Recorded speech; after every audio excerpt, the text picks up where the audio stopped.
Maaga pa lamang buhay na ang seafood exchange market, ang isa sa pinakamalaking bagsakan ng isda sa Navotas. Sunod-sunod na dumadaong ang maliliit at malalaking bangka sa pantalan at naguunahan ang mga kargador sa pagtutulak ng mga karito ng isda. Sa kabila ng abalang paligid, kapansin-pansin ang paghinto ng isang mamahaling sasakyan. Lumabas mula roon ang isang lalaking nakasuot ng puting polo, dark slacks, mamahaling relo at makintab na sapatos. Matangkad ang lalaki, kaya agad itong nakikita sa karamihan ng mga naglalakad. Maputi ang kutis, may blonde na buhok, at matangos ang ilong na lalong nagpatingkad sa matalim ngunit kalmadong anyo ng mukha nito. Siya si Baron Kane, 32 years old, isang British-Filipino investor na interesado sa seafood export business. Mr. Kane, welcome to Seafood Exchange Market. Nakipagkamay sa kanya si Rogelio Mercado, ang chairman ng samahan ng mga negosyante sa palengke na siyang sumalubong sa kanya. Thank you. This place is bigger than I expected. Sagot ni Baron sa British accent. Ipinanganak si Baron sa Pilipinas, ngunit nang 10 taong gulang siya ay lumipat ang kanyang pamilya sa Manchester, England. Doon siya lumaki at nag-aral bago lumipat ng London, kaya may British accent siya kapag nagsasalita ng Ingles.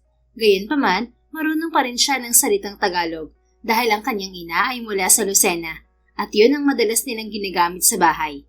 Ngunit mas komportable pa rin siya sa salitang Ingles. Marami po talagang supply dito ng iba't ibang uri ng isda. Kung seafood export ang plano nyo, tamang-tama ang lugar na napili ninyo. Marami rin po kaming foreign buyers na pumupunta rito. Nakangiting sabi ni Rogelio habang naglalakad sila sa gilid ng pantalan. Really? Yes, sir. Where are most of your customers from? Madalas po sa China, Korea, at minsan Europe. Tahimik na tumango si Baron. Bago pa siya makapagtanong muli, may sumigaw mula sa bandang unahan niya. Hoy, dahan-dahan! Mababasag ang styro ko! Wala ba akong kinikita, magagastusan na agad? Mag-ingat ka nga! Napalingon silang dalawa nito. Isang babae ang mabilis na naglalakad habang bitbit ang timbang puno ng galunggong. Nakasuot ito ng simpleng long sleeve shirt, rubber boots at baseball cap. May maliit itong bag sa baywang at nakatali ang maikling buhok. Tumikim si Rogelio na nakakuha sa atensyon ng babae. Ngumiti ito nang makita sila. Magaan ang aura ng inosente nitong mukha na para bang hindi ito nagkakaroon ng problema. Mang Rogelio, ikaw pala yan. Sino to poging kasama mo? Mukhang bagong salta ah. Ngayon ko lang nakita. Siya si Mr. Baron Kane Akira. British-Filipino investor siya mula sa England at plano niya mag-export ng isda. Sagot nito sa dalaga sabay baling sa lalaki. She's one of the fish vendors here, Mr. Kane, and sometimes she accepts side jobs from me. Ibinaba ni Akira ang hawak na timba. Ipinahid nito ang kamay sa gilid ng long sleeve saka inilahad sa kanya. Tagalog? Tanong ni Akira. Kumunot ang noo ni Baron. What do you mean? Ang ibig kong sabihin, kung marunong ka bang magtagalog o nakakaunawa ka kahit kaunti ng salita namin. Yeah, I can both speak and understand it. My mother is a pure Filipina. Mabuti naman. Ako nga pala si Akira Facundo, 28 years old. Ipinanganak at lumaki dito sa Navotas at inborn fish vendor ang mga magulang ko. Ito ang ipinamana nila sa aking hanap buhay. Kinagagala kitang makilala, Mr. Kane. Yeah, me too. Tugon ni Baron na hindi tinatanggap ang pakikipagkamay ni Akira. Nakikipagkamay lang siya sa mga business partners at prospect clients. Hindi sa kung sino-sino. Pero nagulat siya sa ginawa ng babae. Walang paalam nitong kinuha ang kamay niya saka nakipagkamay. Mahiyain ka pala, Mr. Kane. Huwag ka mag-alala, akong bahala sa'yo. Muling napakunot ang noo ni Baron nang dumapo ang palad nila sa isa't isa. Marahan niyang hinaplos ng hilalaki ang daliri nito nang mapansing may bahagyang kalyo sa gilid ng hituturo nito. Pero mabilis binawi ni Akira ang sariling kamay. Mang Rogelio, siya ba yung sinasabi mong kailangan kong samahan na dayuhan? Baling ni Akira sa Ginoo. Oo, siya nga yun. Ikaw na magpakita sa kanya ng market at pantalan para makita niya mismo kung paano dumadaloy ang supply mula sa huli ng isda hanggang sa bentahan at shipment. Mas mauunawaan niya ang kalidad, presyo, at buong proseso ng pag-export kung personal niyang makikita ang operasyon. Sige po, ako na bahala kay Mr. Kane. Ipapaubos ko lang po itong mga isdang paninda ko. Hanggang tanghali lang po ito at ubos na. Nakapila na kasi ang mga suki ko. Sige, ako muna sasama kay Mr. Kane habang nagtitinda ka pa. Okay po, Mang Rogelio. See you later, Mr. Kane. Paalam ni Akira saka muling binuhat ang timba at umalis. Tinanaw ni Baron ang babae hanggang mawala ito sa paningin niya. Nagpatuloy naman sila sa paglalakad ni Rogelio nang makatanggap ito ng tawag at magpaalam sa kanya. I'm sorry, Mr. Kane. I have an urgent call and I need to go. Please wait for Akira. She'll be here in an hour. No worries. I can manage on my own. Thank you, sir. Nang umalis si Mang Rogelio, mag-isang naglakad-lakad si Baron hanggang makapasok siya sa market. Maingay roon dahil sa mga tinderang nanghihikayat sa mga customer na bumili. Pero isang tindera ang nangingibabaw ang boses sa lahat, si Akira. Mga suki, bili na kayo ng galunggong. 80 pesos na lang ang kilo. Murang-mura na to, kaya bumili na kayo. Sigaw nito. Halos lahat ng mamimiling nakarinig, lumipat sa pwesto ni Akira. Hindi na nagtaka si Baron kung bakit pinilahan ito. Sa ibang pwesto, 130 ang galunggong at sobrang mura ng benta nito. Akira, nandadaya ka na naman. Huwag mong babaan ang presyo ng paninda mo. Paninita ng isang tindera sa katabing pwesto nito. Negosyo ko to, Aling Yakata. Ako masusunod sa presyo ng mga paninda ko. Gumaya ka rin kung gusto mo. Nakangiting tugon ng dalaga habang abala sa pag-entertain sa mga bumibili. 100 ang kuha natin sa pantalan, tapos ibibenta mo ng 80? Nagpapalugi ka ba? Aling Yakata, huwag kang makialam sa diskarte ko. Magbenta ka ng sayo. Inirapan nito ang ginang. Nakatitig lang si Baron sa dalaga at sinusuri kung may kakaiba sa kilos nito, pero wala siyang makita. Maybe her calluses are from hard labor, not from what I was thinking. Bulong niya sa isip. Sa hindi sinasadyang pagkakataon, napunta ang tingin ni Akira sa kanya. Ngumiti ito at kumaway kahit may hawak itong galunggong. Wait for me, Mr. Kane. Malapit na tong maubos. Sigaw nito kaya napunta sa kanya ang atensyon ng mga tao. Kaya pala binababaan mo ang presyo ng paninda mo, Akira. May afam pala na naghihintay sa'yo. Isang kababayan na naman natin ang aahon sa kahirapan. Pagpaparinig ng ginang na nanta kay Akira kanina. Hindi ito pinansin ni Akira. Patuloy lang ito sa pagbebenta habang si Baron naman ay lumihis ng daan para pumunta sa ibang parte ng market. Hindi pa siya nagtatagal sa paglilibot nang marinig na naman niya ang malakas na boses ni Akira. Mr. Kane, narito ka lang pala. Bahagyang napapikit si Baron sa tinis ng boses nito. Can you lower your voice, Akira? You're hurting my ears. Paano mo ko maririnig kung mahina ang boses ko? Ang layo kaya ng distansya ko sa'yo. At saka palengke naman to. Normal na rito ang magsigawan. Walang sisita sa akin dito. Inosente nitong katwiran. Napailing na lang si Baron saka nagpatuloy sa paglalakad. Ano, ready ka na ba sa tour? Tanong pa ni Akira. Change your clothes first. Or better yet, take a shower before we proceed. Malinis naman ako at kaliligo ko lang kanina. Amoy isda nga lang.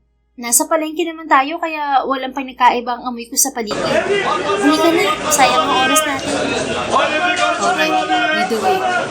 Sumusok ko yung sabi. Pinag-iot lang siya nakakiri sa market nang ang pagkakita ang kinabukasan. Ngunit hindi nakaligtas sa kanya ang sakay ang bilis na naglalakad sa tatlong mahal ng palengke. Pagsakit ng gabi, halos sarado na ang market at ilan na lamang ang mga ilaw na nakabukas sa pantalan. Sa bubong ng isang refrigerated warehouse, nakaluhod si Baron. Nakasuot siya ng itim na windbreaker jacket, baseball cap at plain cargo pants. Sa isang kamay, hawak naman niya ang isang maliit na binocular. I know he's here. Bulong niya habang nagmamasid. Hindi negosyo ang pakay ni Baron sa lugar, kundi trabaho. Isa siyang international task force agent at misyon niyang hulihin at ibalik sa England ang isang wanted British fugitive na may kasong multiple counts of murder at nagtatago ito sa Pilipinas sa ilalim ng ibang katauhan. Pinaghihinalaan niya ang lalaking nakita kanina, kaya hinihintay niya itong lumabas ngayon. Ilang sandali lang, may lumabas na lalaki sa isang lumang bodega. Nakasuot ito ng simpleng jacket at baseball cap. Tahimik itong naglakad patungo sa madilim na bahagi ng pier. At last you came out. Bulong niya. Sinundan ni Baron ang tinahak nitong direksyon. Pero bigla siyang may naramdamang paggalaw mula sa isang bahagi ng pier. Dala ng instinct ng pagiging agent, nalaman niya kung nasaan ito, sa likod ng malaking water tank. Nakasuot ito ng itim na hoodie at face mask na halos hindi makita sa dilim. That man is secretly being protected by a bodyguard. Sabi niya sa sarili. Nakiramdam sila sa isa't isa ng figura kung sino ang unang kikilos. Nang mapansin niyang nawawala na ang sinusundan niya, bigla siyang tumakbo para harapin ito. Kumilos din ang figura at sinundan siya. Lumiko siya sa madilim at makipot na eskinita sa pagitan ng dalawang warehouse. Pero bigla itong lumitaw sa unahan niya. Nagpakawala agad ito ng sipa. Agad siyang umatras para umiwas. You want this, huh? Then I'll give it to you. Mahina niyang sabi. Hindi niya masusundan ang taong pakay niya kung nakaharang ang bodyguard nito. Kailangan niya muna itong pabagsakin para walang sagabal sa misyon niya. Mabilis sumugod si Baron pero bago pa man siya makalapit, umangat ang kamao ng nakaitim na figura at sinalubong siya ng suntok. Umatras siya sabay iwas ng ulo. Kasabay niyon, mabilis siyang yumuko papasok sa gilid ng kalaban at sinubukang sikuhin ito sa tagiliran. Pero agad din itong nakaiwas na parang nabasa nito ang paggalaw niya. Not bad. Mahina niyang bulong habang nakapwesto ulit. Sumugod muli ang nakaitim. Sunod-sunod ang mga galaw nito. Nagpakawala ng isang front kick, kasunod ang mabilis na hook. Umikot si Baron. Sinalag ang braso nito at hinila pababa. Pero biglang nagbago ang galaw ng kalaban at nakawala sa kapit niya. Naghiwalay sila ng ilang hakbang. That man can afford a professional bodyguard, huh? This one is hard to beat. Sabi ni Baron saka muling sumugod. Nagkabagaan sila sa gitna ng makipot na eskinita. Suntok at sipa ang nagpalitan sa loob ng ilang segundo. Ang bawat galaw nila ay kontrolado, mabilis at may lakas, hanggang bigla siyang umatras at nagkunwaring mawawala ng balanse. Sumunod ang kalaban upang umatake sa pag-aakalang nawalan siya ng kontrol, pero iyon ang hinihintay niya. Bigla siyang pumihit at sinunggaban ang braso ng kalaban, saka ito inihampas sa pader ng warehouse. Narinig niya ang mahina nitong daing, pero mabilis ding nakabawi. Mabilis siya nitong siniko sa tagiliran na nakapagpaatras sa kanya. Ramdam niya ang kirot doon pero hindi niya ininda. Okay, this is getting interesting. Mariin niyang bulong bago muling umayos ng tindig. Sa madilim na eskinita, nagpatuloy ang kanilang laban. Pero kusa silang napatigil nang marinig ang ugong ng papalayong sasakyan, hindi kalayuan mula sa pwesto nila. Jeez, he escaped. Inis na sabi ni Baron. Mas lalong nagpuyos ang dibdib niya nang mabilis ding nakatakas ang figurang kalaban niya. He's heavily protected. I need to change my tactic. Night surveillance isn't working. I'll switch to a short distance approach with everyone on my watch list. Dismayadong ani Baron, saka maingat na bumalik sa simpleng bahay na inuupahan niya malapit sa market at pantalan. Kinabukasan, bumalik sa market si Baron suot ang fitted white shirt, black pants at dark sunglasses. Pagpasok pa lang, malakas na boses na ang sumalubong sa kanya na para bang hinihintay talaga siya nito. Suot nito ang manipis na jacket, maong pants at rubber boots. Maayos pa rin nakapusod ang buhok nito na nakapailalim sa itim na sombrero. Good morning, Mr. Kane! Halos mapalingon ang lahat ng tao sa lakas ng boses ni Akira. Muntikan nang mabitiwan ng isang kargador ang dala nitong kahon ng pusit dahil sa gulat. Ready for today's tour? Tanong ni Akira na parang hindi nakaabala ang malakas nitong boses sa mga tao. Don't bother. You're selling fish. Do it first. I can manage on my own. Saad niya nang makita ang bitbit nitong timba ng lapu-lapu. Nabili na to, Mr. Kane. Ihahatid ko na lang sa buyer. Okay. Just follow me when you're done. Alright, sir. Hyper nitong tugon bago umalis. Hindi rin nagtagal, magkasama na silang naglalakad. Si Baron tahimik lang, habang si Akira naman ay parang nakalunok ng megaphone sa lakas ng boses, habang sinasabi kung ano ang mga lugar na nadadaanan nila. Sa kaliwa natin ay ang auction house, Mr. Kane. Nagagamit lang ang gusaling yan kapag may malalaking bagsakan ng huli at pagsiset ng presyo ng mga isda bago ibenta sa mga wholesaler at exporter. Paliwanag ni Akira habang naglalakad patalikod na nakaharap sa kanya. Diyan din nagkakaroon ng bidding kapag maraming supply at kailangan mabilis na maipasa mga produkto sa mga mamimili. Kapag madaling araw, sobrang ingay dyan. Parang concert pero mga isda ang bida. Tahimik na tumingin si Baron sa auction area. Kasing laki lang yon ng normal na warehouse at walang espesyal kung titingnan mula sa labas. Dito naman sa kanan, ay! Biglang sigaw ni Akira nang mabunggo sa kariton at diretso itong bumagsak sa batya ng mga tulingan na may yelo. Ang lamig! Sigaw nito saka mabilis na tumayo. May nadala pa itong ilang piraso ng tulingan na mabilis na pinulot ng lalaking tumutulak sa kariton. Hindi ka kasi tumitingin sa nilalakaran mo, miss, sabi nito. Napansin ni Baro na naglakbay ang tingin ng lalaki sa katawan ni Akira nang humakab ang manipis nitong long sleeve sa sexy nitong katawan. Pasensya na po, paumanhin ni Akira saka tinulungan sa pagpupulot ng isda ang lalaki. Ito na po mga isda mo, Manong. Nakatitig lamang ang lalaki sa dibdib ni Akira at hindi nito pinansin ang isdang binibigay ng dalaga. Ang lusog ng dibdib mo, miss. Ang swerte siguro ng boyfriend mo. Lumapit si Baron. Hindi niya hahayaan na bastusin ng lalaki ang kahit na sino sa harapan niya. Pero nagulat siya sa ginawa ni Akira. Oo, malusog ang dibdib ko. Kasing lusog nitong tulingan mo. O, sa'yo na. Inihampas nito ang tulingan sa mukha ng lalaki saka hinila ang buhok nito. Pinaaalala mo pa talagang salitang boyfriend?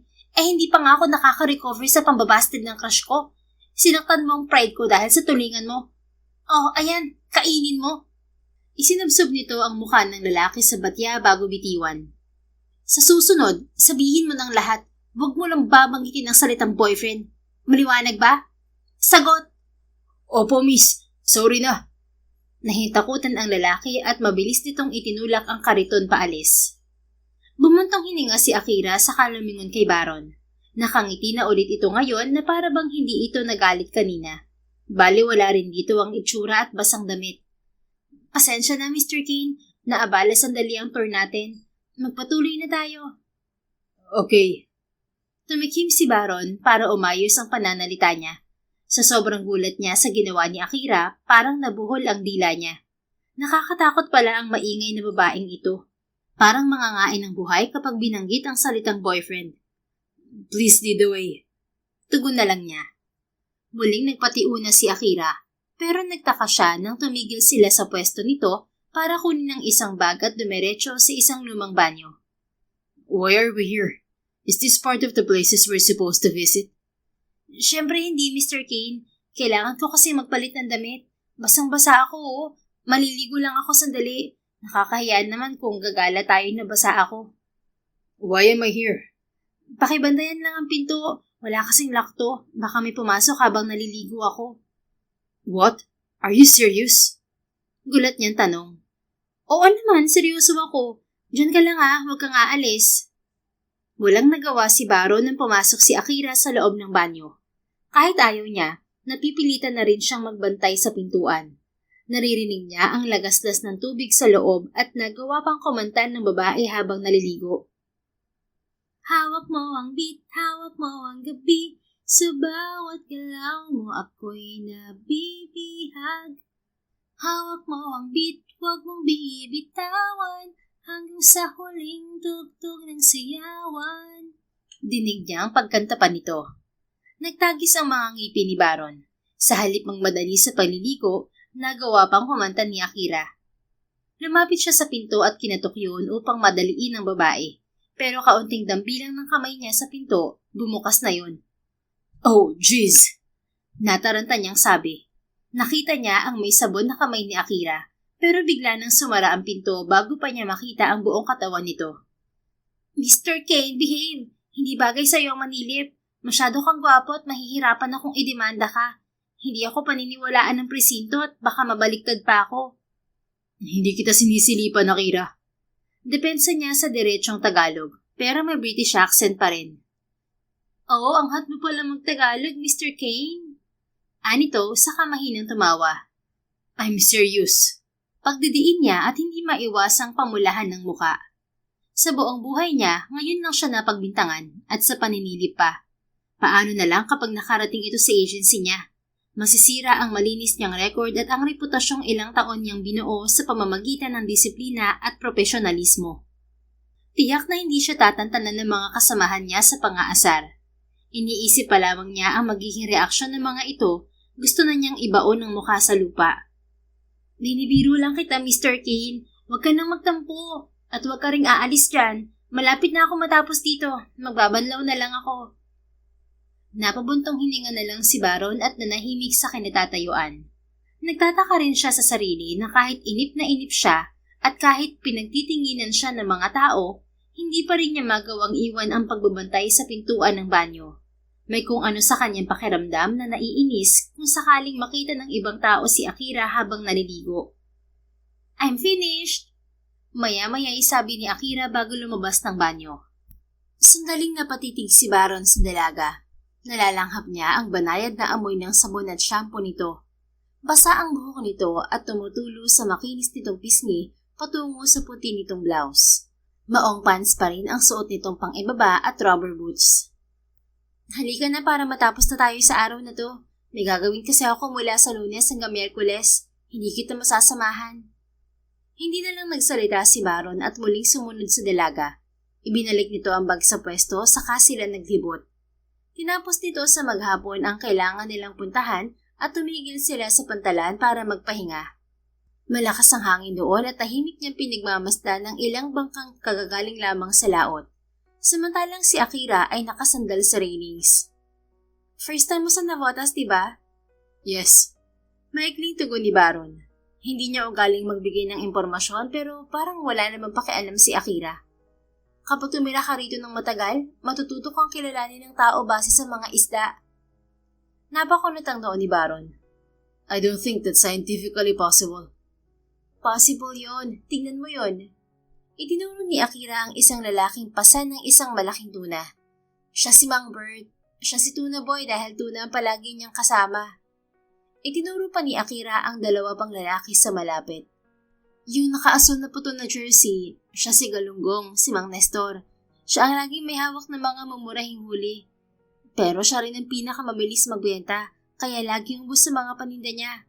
Yung nasa dulo naman na tahimik lang at nakasuot ng itim na sombrero, si Lapu-Lapu, si Kuya Dario. Siya ang naghahandle ng mga bihira at mas mahal na isda. Dito, mas mabilis makilala ang tao sa isda kaysa sa mga pangalan nila. How about you? What fish are you known for around here? Curious niyang tanong. Uy, curious siya sa akin. Panunokso ni Akira sa kanya. Umiwas ng tingin si Baron nang maramdaman ang pag-iinit ng kanyang tenga sa hiya. Hindi siya ang tipo ng tao na magiging curious sa isang babae. Pero hindi niya maiwasan pagdating kay Akira. Marahil komportable na siya rito dahil sa kadaldalan nito. Hindi rin ito mahirap pakisamahan. Never mind. Pagbawi niya. Ito naman, yun na mabiro. Ang totoo ay ba't ibang uri ng isda ang itinitinda ko kaya kilala ko rito sa pangalan ko. Pero hindi naman lahat nakakakilala sa akin. May iba na tinatawag lang akong Miss. Pero ikaw, meron ka ng pagkakakilanlan kapag tumira ka rito. What is it? Shark. Shark? Why shark? I don't sell shark.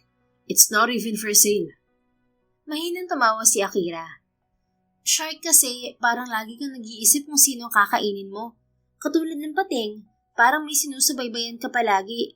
Kumbaga, may target ka na at doon nakatuon ang atensyon mo. Natahimik si Baron. Hindi niya alam kung matatawa ba siya o mag-aalala. Dahil tama na sinusubaybayan niya ang kanyang target. Bumalik tuloy ang una niyang hinala sa kalyo ni Akira sa daliri dahil sa matalas nitong paningin. Maaari kayang dahil yun sa paghawak niya ng baril? Ang boring naman ng buhay mo, Mr. Kane. You're difficult to entertain. Hindi ka man lang natawa sa joke ko. Walang ideya si Baron kung anong meron sa sinabi ni Akira, pero bigla siyang napangiti at nakahinga ng maluwag. After all, nagbibiro lang pala ito. You don't have to make jokes to entertain me. Your presence alone has a way of brightening the moment. Mula sa sulok ng kanyang mga mata, napansin niya ang paglingon ni Akira sa kanya. Marahil niyang iginilid ang ulo at nagsalubong ang mga tingin nila. Tahimik ang dalaga, ngunit ang banayad ng ngiti sa mga labi nito at kasiyahan sa mga mata ay sapat na upang guluhin ang isip niya. May karisma itong hindi kailangang ipagsigawan. Kusa ay yung nararamdaman na mahirap takasan. Mr. Kane, huwag ka magbiro ng ganyan. Single ako at ready to mingle. Baka hindi ko makabalik ng England kapag pinikot kita. What's pekinot? Anong pikinot? Pinikot yon. Ibig sabihin, mapapasakin ka kahit hindi mo gusto.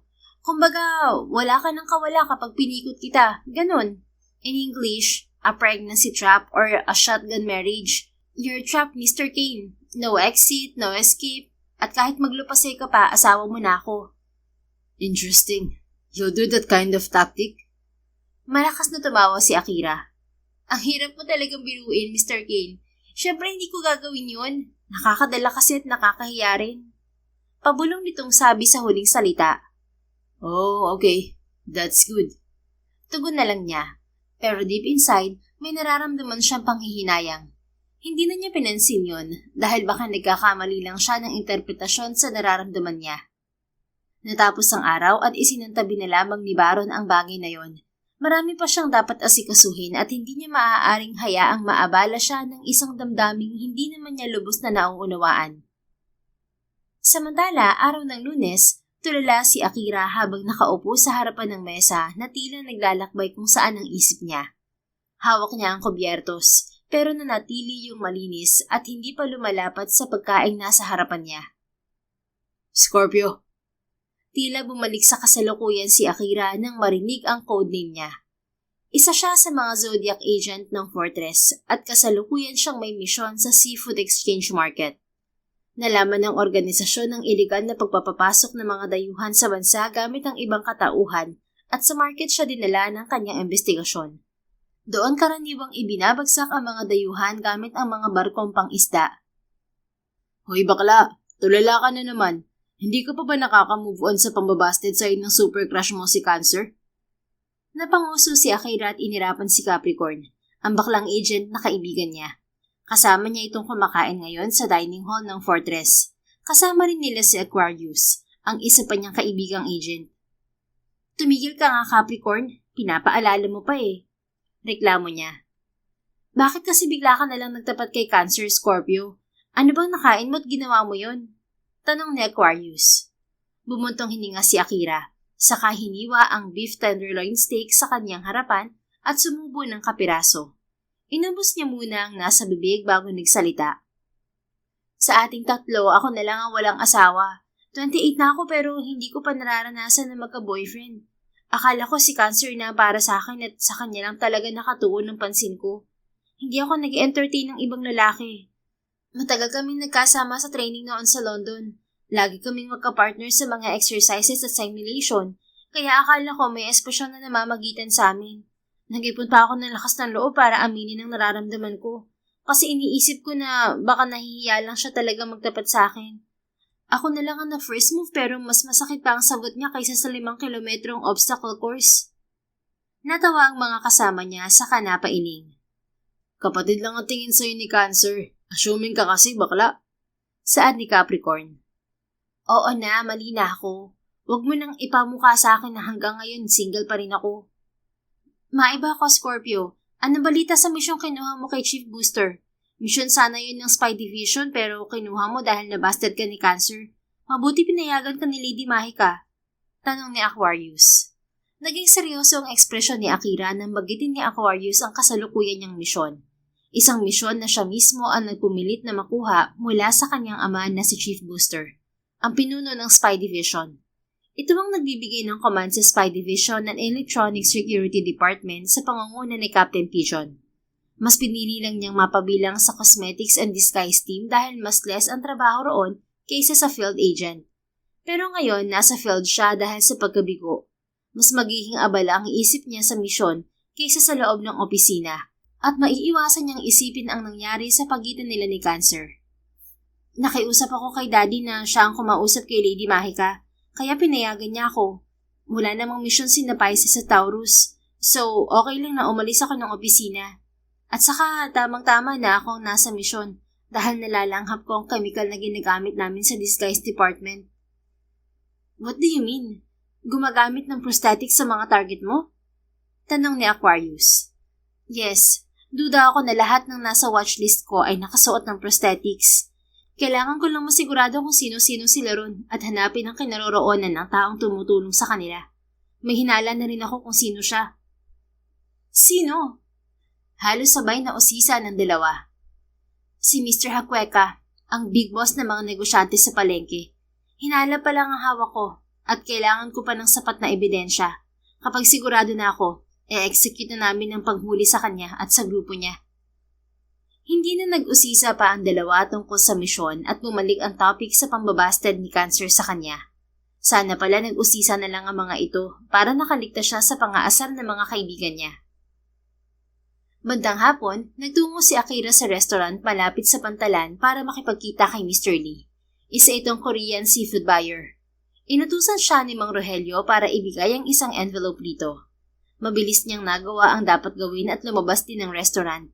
Pero sa hindi kalayuan, natanaw niya si Baron na naka-side view sa direksyon niya. Mukha itong negosyante naghihintay ng date sa suot na itim na long sleeve polo na nakatupi hanggang siko. Ngumiti siya saka mabilis itong nilabitan. "Good afternoon, Mr. Kane." Masigla niyang bati. Halos matapon ang iniinom nitong kape dahil sa gulat, pero nagawa pang humagod ang tingin nito sa suot niyang simpleng cotton shirt na asul at cargo pants. "Akira, why are you here? I thought you'll be away until Wednesday." "May pinuntahan lang ako rito at napansin ko na narito ka, kaya lumapit ako. Mag-isa ka lang ba?" "I'm waiting for someone." "Oh, nasa date ka ba ngayon? Hinihintay mo bang girlfriend mo, Mr. Kane?" "Not a date. It's a meeting. I'm waiting for a friend, not girlfriend, because I don't have one."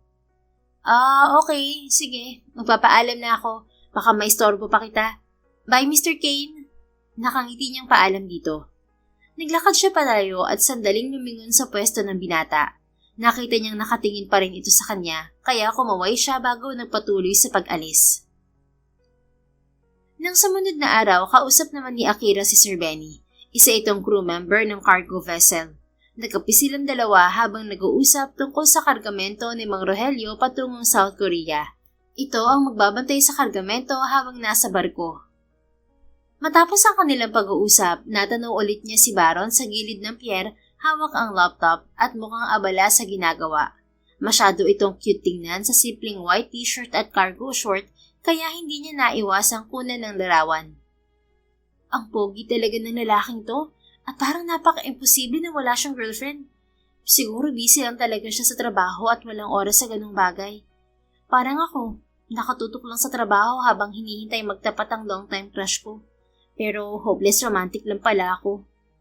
Ay, kumaaga ko sanang nalaman, matagal ko nang ibinaling sa ibang pagmamahal ko. Saad niya bago isinilid ang cellphone sa bulsa. Hindi na siya lumapit kay Baron dahil ayaw niya itong maistorbo sa ginagawa.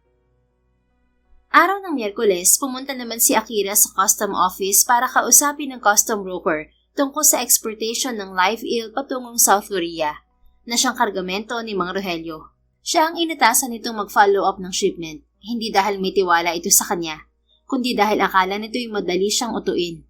Parte ng plano niya ang maging mangmang at sunod-sunuran sa mga inuutos nito, dahil kabilang sa watchlist niya ang mga ito. "Everything is ready, Miss Facundo. All the required documents, permits, and clearances have been processed. The products are scheduled to be loaded into the container within the week. And once that's done, the trailer truck will transport it to the port. As scheduled, the shipment will depart next week." Paliwanag ng broker. Tumango si Akira. "Mr. Mendoza want a physical inspection before sailing, Mr. Kanuro. We need to make sure the product is secured properly." "Not necessary, Miss Facundo." Mabilis na sagot ng broker. "It's already under control. There is no risk. Here's the documents copy for your reference." Ani pa nito habang inaabot ang mga dokumento sa kanya. Sandaling tumitig si Akira sa lalaking nasa mid-40s saka ngumiti. "I understand, sir. Thank you." Tinanggap ni Akira ang mga dokumento saka lumabas ng opisina nito. Ngunit paglabas, natanaw ulit niya si Baron. Nakaupo ito sa waiting area malapit sa customs office habang sinusuri ang mga dokumentong hawak. Lalapit sana siya, pero umalis din ito at hindi niya alam kung nakita ba siya ng lalaki. Alas 7 ng gabi nang makauwi si Akira sa bahay nila sa Navotas. Pauga-uga siyang nakaupo sa rocking chair habang nakapikit at hawak ang cellphone niya. Marahan at paulit-ulit niya yung inuuntog sa kanyang sentido habang malalim siyang nag-iisip. Inaalala niya ang lalaking nakasagupa niya sa Pantalan ilang gabi na ang nakararaan. Palagi siyang nagmamasid tuwing gabi at yun ang unang beses na napansin siya. Hindi pangkaraniwan ang taglay nitong pakiramdam, bilis at lakas. "Who are you?" Bulong niya habang inaalala ang nangyaring laban. Parang bumagal ang takbo ng mga pangyayari sa kanyang isipan. Nagkasagupa silang dalawa, ngunit hindi niya maaninag ng maayos ang mukha ng lalaki dahil sa suot nitong sombrero. Mailap din ito na tila sinasadyang ilihis ang mukha sa tuwing magtatapat sila habang naglalaban. "Sino ka?" Mahina at dahan-dahan niyang tanong. Ngunit bigla na lamang huminto ang kanyang alaala sa isang partikular na tagpo. Doon, bahagyang nagkatagilid ang lalaki, at sapat upang makita niya ang gilid ng mukha nito. Biglang napamulat si Akira nang sumulpot sa isip niya ang naka-side view mukha ni Baron. "Gosh, si Mr. Kane ang lalaking yun sa pantalan." Bulalas niya at nagmamadaling tinawagan ng kanyang ama na overtime sa headquarters ngayon. "Akira, what is it?" Tanong nito sa kabilang linya. "Dad, please help me gather information about Baron Kane. I want to know if he's real or a fraud. Maybe he's one of those foreigners with a fake identity. I'll send you a picture." "Alright, I'll relay your request to Captain Pigeon. Siya na lamang ang magbibigay ng mga impormasyong kailangan mo. Anyway, kumusta ang mission mo, anak? 3 buwan na simula nang kinuha mo yan, at parang naaaliw ka ngayon sa field mission, ah." Bahagyang napangiti si Akira. "Totoo, Dad. Nag-e-enjoy ako ngayon sa disguise ko. Parang kasama ko na rin si Mommy habang nagtitinda ng isda. Remember, fish vendor spy rin siya noon bago siya nawala sa atin." "I'm sorry, anak. Kasalanan ko kaya nawala ang mommy mo. Hindi sapat ang kakayahan ko upang ipagtanggol siya sa mga kalaban ng fortress noon. Isa siya sa mga nasawi ng maganap ang unang digmaan sa organisasyon." "Wala kang kasalanan, Dad. Nakaraan na yun at nakamove on na tayo. For sure naman tahimik na si Mommy at payapa kung saan siya naroon. Alam kong proud siya sa ating dalawa." "You're right. Sige, mag-iingat ka, anak, ha? Hintayin mo na lang ang mga impormasyong kailangan mo." "Noted, Dad. Thank you." Halos 1 oras nang naghintay si Akira matapos ang pag-uusap nila ng kanyang ama nang matanggap na rin niya ang impormasyong kailangan niya. Nakahinga siya ng maluwag nang makumpirmang hindi peke ang katauhan ni Baron. Nagtapos ito ng Bachelor of Science in Business Administration, Major in Financial Management sa Manchester at pumasok sa corporate world upang magtayo ng karera sa negosyo hanggang maging investor. Malapit sa puso nito ang pagiging Pinoy dahil sa Pinay na ina, kaya sumusubok itong magnegosyo sa Pilipinas ngayon bilang isang seafood exporter. Habang binabasa ni Akira ang files na nasa phone niya, bigla iyong tumunog. Sinagot niya ang tawag ng makitang encrypted call yon. Ibig sabihin, nagmula yon sa headquarters. "Agent Scorpio speaking." Sagot niya. "Agent Scorpio, this is Captain Pigeon. May kailangan lang akong sabihin tungkol sa mga impormasyong hinahanap mo tungkol kay Baron Kane." "Ano yun, Captain?" "May nakuha kaming impormasyon na may kaugnayan siya sa misyong hawak mo." Kinabahan si Akira. "Anong ibig mo sabihin, Kapitan?" "Si William Kane, isang British national. Siya ang ama ni Baron Kane. Isa si William sa mga negosyanteng pumasok sa Pilipinas noon habang nagtatago sa ilalim ng ibang identity. Ayon sa record, napatay siya ng mga otoridad at ibinalik ang kanyang labi sa Manchester upang doon ilibing. Nahihirapan kaming kumalap ng karagdagang impormasyon tungkol kay Baron Kane matapos ang pagkamatay ng kanyang ama. May 8 taon na puwang sa kanyang records bago siya muling sumulpot bilang isang negosyante. At iisa lamang ang maaaring ipahiwatig niyon. May pumoprotekta sa kanya. Sa ngayon, hindi ko pa masabi kung isa siya sa mga kalaban o kung may iba siyang motibo sa pagpunta niya sa Pilipinas." Bumuntong hininga si Akira. "Aalamin ko ang tungkol dyan, Kapitan. Salamat sa impormasyon." "Okay, noted. Tumawag ka lang kung may kailangan ka. Nakahandang tumulong ang Spy Division anumang oras." "Noted, Captain." Bumuga ng hangin si Akira. Nahaplos niya ang sariling muka. "Who are you really, Baron? Isa ka lang ba talaga negosyante? Kung negosyante ka lang, bakit lagi ka nasa paligid ng mga taong kasama sa watchlist ko?" Naikuyom ni Akira ang dalawang palad. Kailangan niyang masigurado kung isa sa mga kalaban si Baron. At kung oo, kailangan niya mag-ingat kapag nasa paligid ito. Hindi siya papayag na mabulilyaso ang kanyang misyon. Sa kabilang banda, sa sasakyan, isa-isang ini-scroll ni Baron ang mga larawang nakunan niya sa nagdaang 3 araw. Larawan yon ng mga nasa watchlist niya. Sina Rogelio Mendoza, Lee Song-ki, Benny Magdalo at Mario Canduro. Sa lahat ng kuha, kasama ng mga ito si Akira na mukhang close na close sa mga ito. She's one of them. Bulong niya habang nakatitig sa larawan ng dalaga. Who is she, Baron? Tanong ni Carolee, isa sa mga kasamahan niyang British agent na nagmula pa sa London. 44 years old na ito at expert pagdating sa computer. Nagtungo ang babae sa Pilipinas para bigyan siya ng assistance sa kanyang misyon. She's Akira Facundo.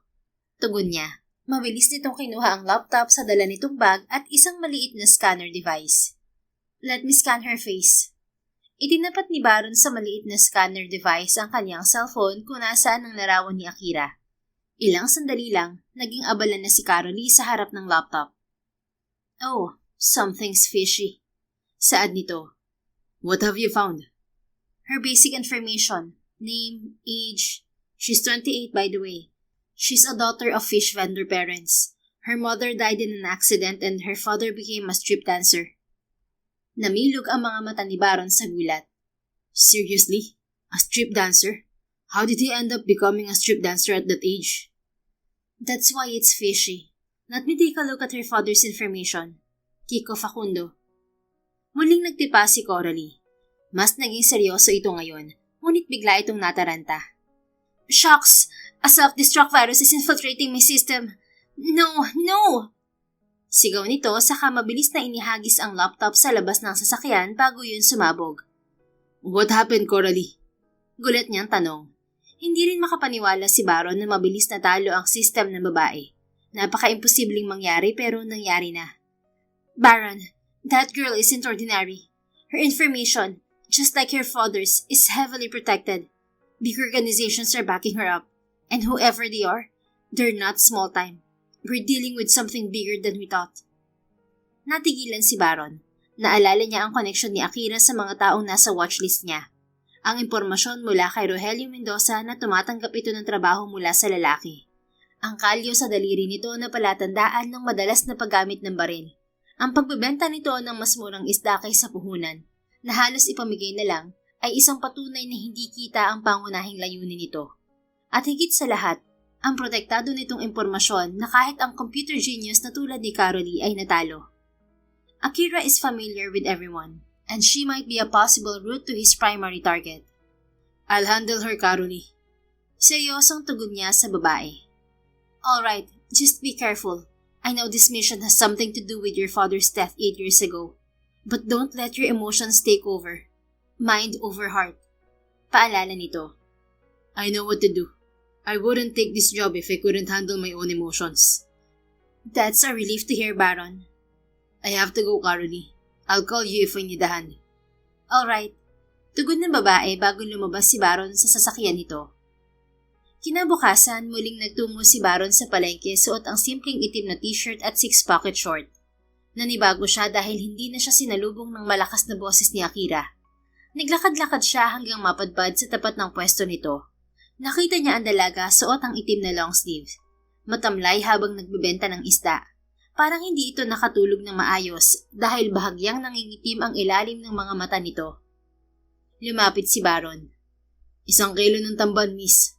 Sabi niya sa tuwid na Tagalog at binasa niya lang sa karatula ang uri ng isda na binili niya. Baliwalang nagsilid ng isda si Akira sa plastik sa katinimbang. Tapos inilapag lang nito ang plastik sa gilid ng stall na hindi tumitingin sa kanya. 100 lang. Matamlay nitong sabi. Here. Ibinigay niya ang buong 1,000 saka dinampot ang plastik at baliwalang umalis. Sukli mo, sir. Sigaw nito pero diretso lang siyang naglakad. Baron, may sukli ka pa! Mas malakas nitong sigaw na nagpatigil sa kanya. Unang beses niyang narinig ang pangalan niya mula sa labi ng dalaga. At sa sandaling yon, hindi niya maintindihan kung bakit tila may kung anong damdamin ang biglang lumukob sa kanyang dibdib. Banayad, ngunit sapat para pabilisin ang tibok ng kanyang puso. This is not good. Bulong niya sa isip. Hindi pa niya lubusang kilala si Akira. At wala pa siyang ideya kung kaanib ito ng kalaban o hindi. Makakaabala sa kanya kung pagtutuunan niya ng pansin ang ganitong klase ng damdamin. Keep the change. Tugon niya nang makatalikod saka nagpatuloy sa paglalakad. Tumigil si Baron sa isang eskinita kung saan may nakita siyang mga ligaw na pusa at aso. Ibinigay niya ang biniling isda sa mga ito. Mr. Kane? Lumingon si Baron nang marinig ang boses ng isang lalaki at nakita niya si Rogelio Mendoza. Mr. Kane, ikaw nga. Hinahanap talaga kita. Kung hindi nakakaabala, okay lang bang imbitahan kita sa opisina ko? May kaibigan akong businessman na gusto kong makilala. Nasa office siya ngayon. Sure. Tipid niyang tugon. Nagpatiuna si Rogelio na sinundan naman niya. Ilang sandali lang ay nakarating sila sa auction house. Hindi siya nagtanong kahit nagtataka. Marahil naroon ang opisina ni Mr. Mendoza. Mr. Kane, narito na tayo. Saad nito bago buksan ang pintuan. Pasok ka. Nasa loob si Mr. Hakweka. Tahimik na pumasok si Baron. Sumalubong sa kanya ang malawak na silid. May isang entablado sa unahan at nakalinya ang mga upuan. Sa gitna ng silid, nakaupo roon ang nakatalikod na lalaki. Ikiniya siya ni Rogelio palapit dito. Mr. Hakweka, narito na po si Mr. Kane. Tumayo ang lalaki saka humarap sa kanya. Sa tansya niya, nasa late 50s ang edad nito. Matikas ang katawan at nababalutan ng mga gintong alahas ang leeg at pulsuhan. Nice to meet you, Mr. Kane. Inilahad nito ang kamay na tinanggap naman niya. Nice meeting you too, Mr. Hakweka. Are you willing to partner with me? Kaagad nitong tanong na tila nagmamadali. Before anything else, I want the details, Mr. Hakweka. What exactly kind of business are we dealing with here? Ngumisi ang lalaki. Hindi maganda ang kutob ni Baron sa gusto nitong mangyari, ngunit nanatili siyang kalmado. In this business, money flows like a river. Is that what you want, Mr. Kane? Please enlighten me. I don't have any idea about the business you're talking about. Bahagyang lumapit si Mr. Hakweka sa kanya. Gagawin mo ang export business mo ayon sa gusto mo. Sa loob ng container, maglalagay tayo ng dagdag na kargamento. Isa o higit pang katao na kailangang i-transfer sa ibang bansa. Marami na ang nakapasok sa Pilipinas at kailangan na nating magbawas. Baka makatunog ang mga otoridad sa ginagawa namin. Huwag ka mag-alala, marami tayong connection para masigurong hindi mabubulilyaso ang kargamento. Malinis ang background mo at tamang-tama yan sa ganitong uri ng operasyon. Pasimpleng napangiti si Baron. Malakas ang hatak ng kanyang presensya bilang negosyante. Kaya kusang lumalapit ang mga ito sa kanya. Hindi na niya kailangan maghirap sa pagmamatyag dahil nasa harapan na niya ang kailangan niya. Si Mr. Hakweka. Ito ang magdadala sa taong hinahanap niya. Interesting. But what if I decline? Tanong niya para malaman kung sakali ang mangyayari sa kanya. Tumawa ang dalawang lalaki. Kung ako sa'yo, hindi ako tatanggi, Mr. Kane. Nakuha mo ang atensyon ni Mr. Hakweka at hindi mo magugustuhan ang gagawin niya kapag tumanggi ka. Sagot ni Rogelio. I mean no harm, and I'm not your enemy. Just let me know so I can decide if I'll do business with you.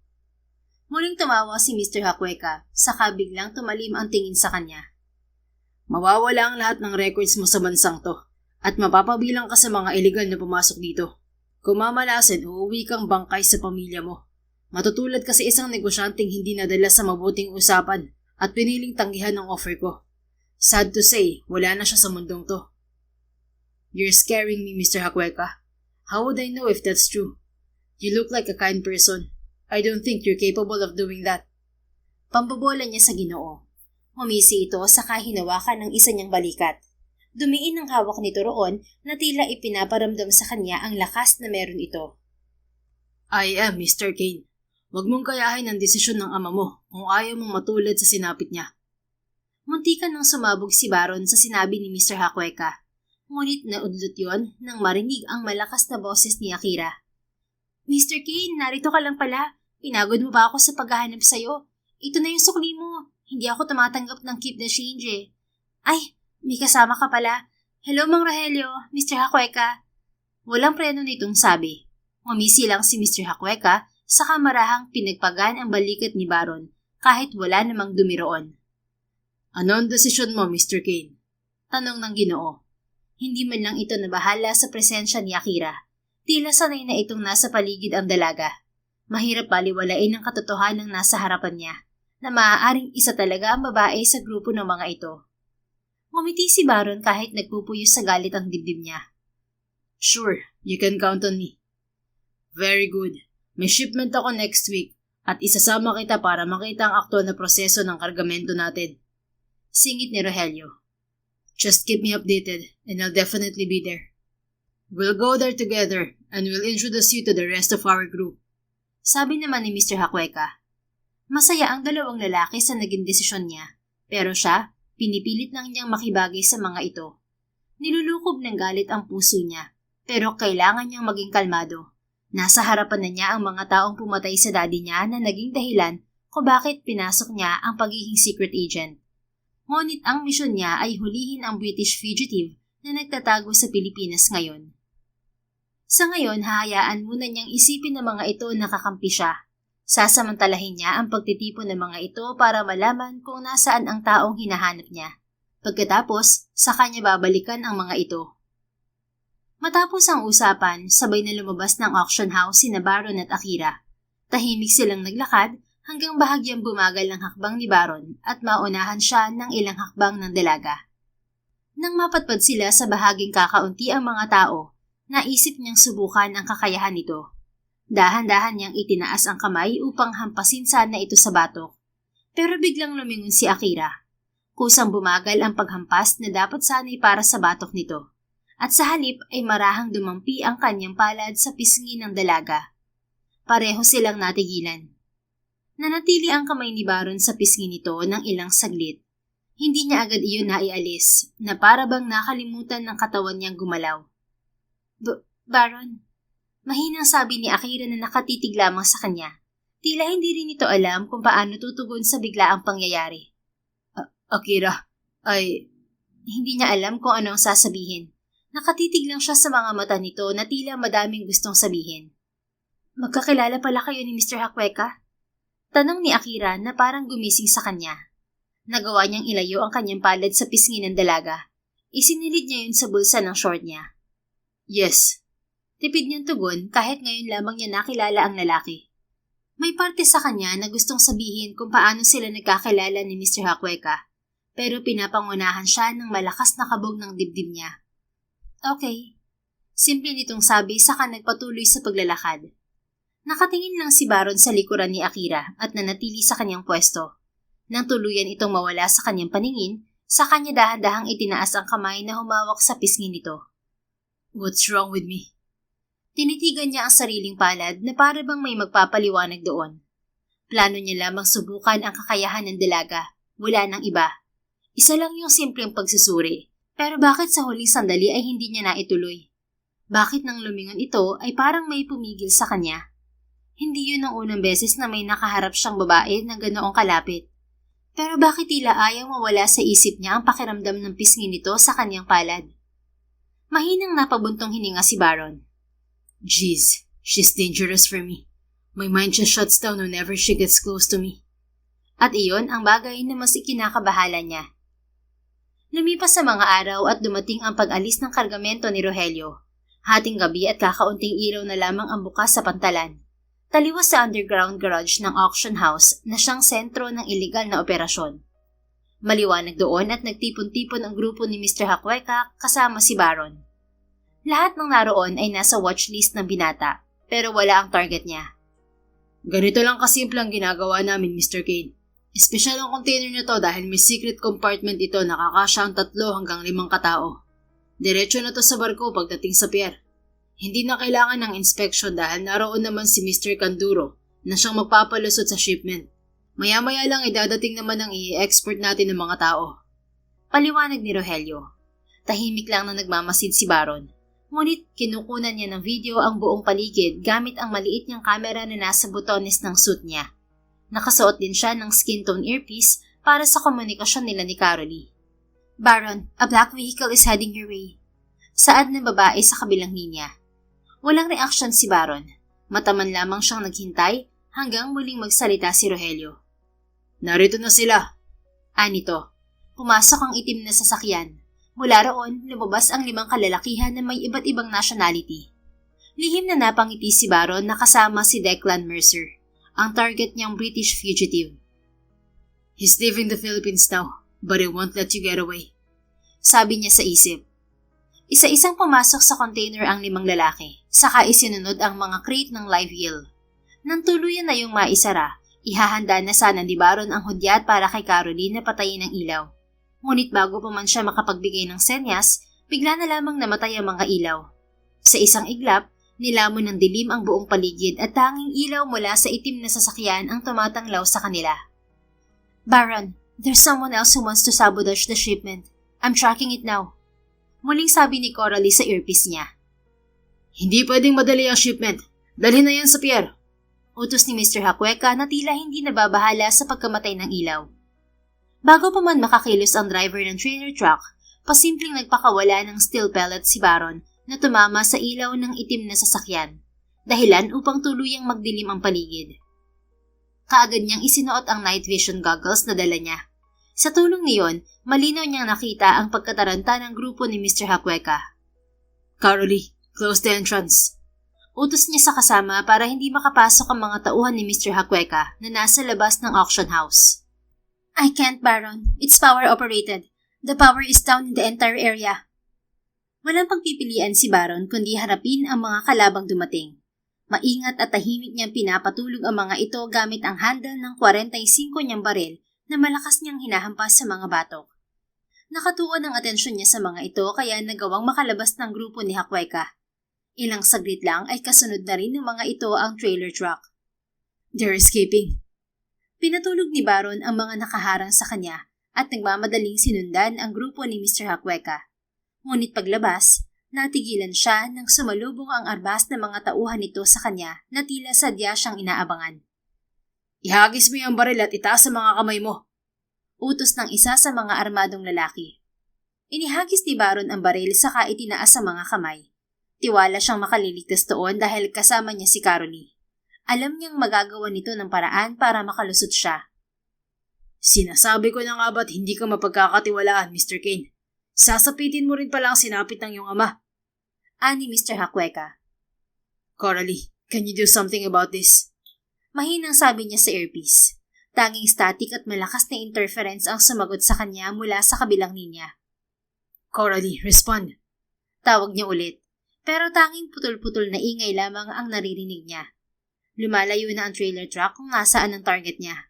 Kapag nakarating yun sa pier at naisakay ng barko, mahihirapan na siya. Come on, Coralie. I need you on this. Muli niyang sabi. Are you looking for me, Baron?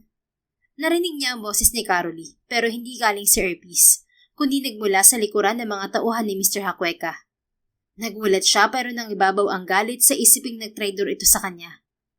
What's the meaning of this, Coralie? Ngumisi ito. Surprise? Of course you are. Are you one of them? Sad to say, yes. I'm sorry but I need to secure my lover's escape first. Your lover? Yes. Declan Mercer is my lover.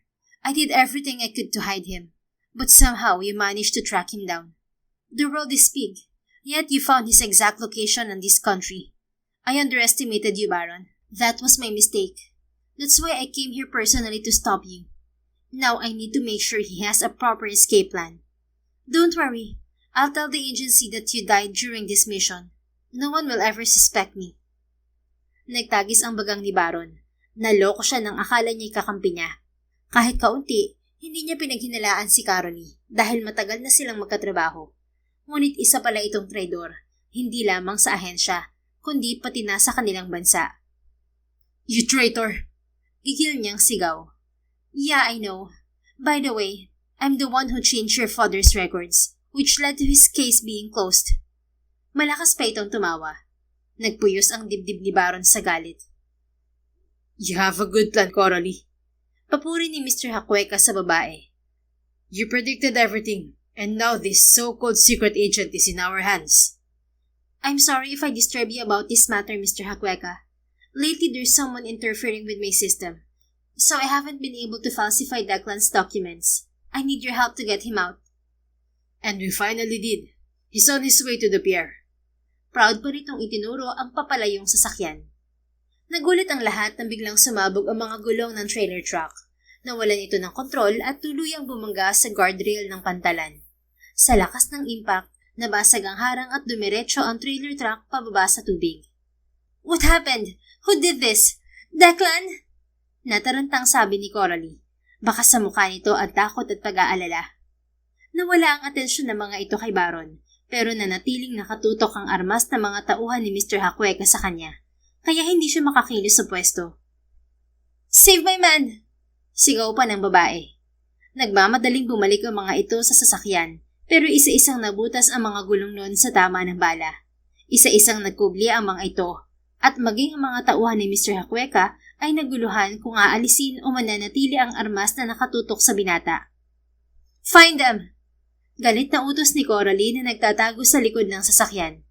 Inikot ni Baron ang tingin sa paligid, pero hindi niya makita kung saan nanggaling ang putok. Iba't ibang direksyon ang pinagmulan niyon, pero sigurado siyang mga sniper ang nasa likod ng putukan. Bumunot na rin ng baril si Coralie habang alertong minamasdan ang paligid, hanggang isa-isang tinamaan sa binti ang mga tauhan ni Mr. Hakweka, dahilan upang mawalan ng konsentrasyon ang mga ito kay Baron. Hindi pinalampas ni Baron ang pagkakataon.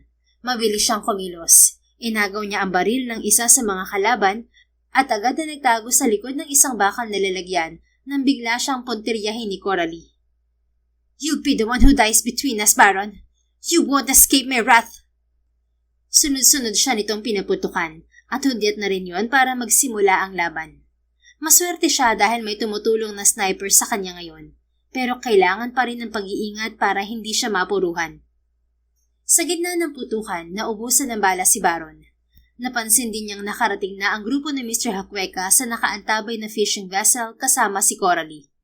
Ngunit madami pa ang mga kalaban sa paligid na parang mas nadagdagan pa dahil sa backup. "I need to bring Coralie in.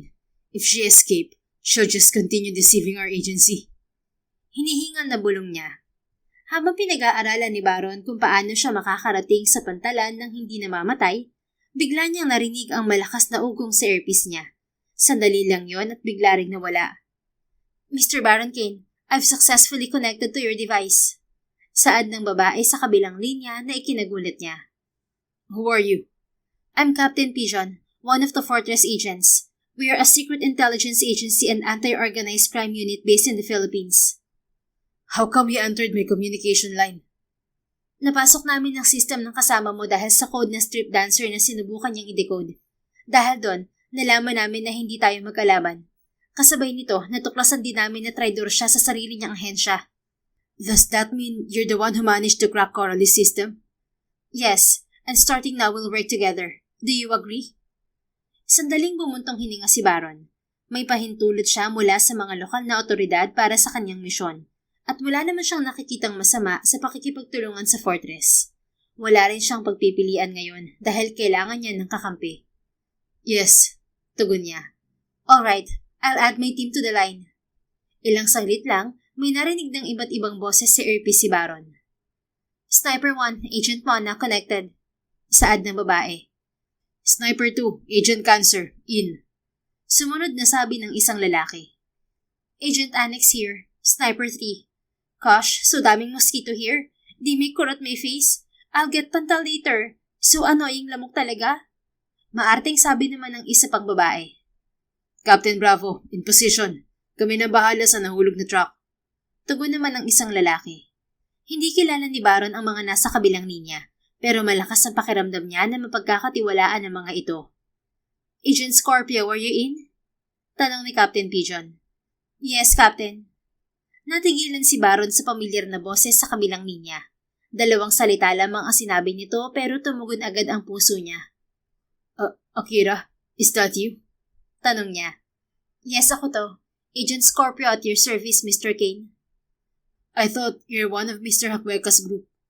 "Misyon ko sila, at tulad mo kailangan ko silang mahuli. Kumilos ka na, Mr. Kane. May kailangan pa tayong habulin. Bilisan mo, nasa pantalan ako." Bumuntong hininga si Baron. "I don't know who you guys are, but can you cover me? I'm going to Akira." "Okay, sure." Halos sabay-sabay na tugon ng tatlong sniper na hindi niya nakikita.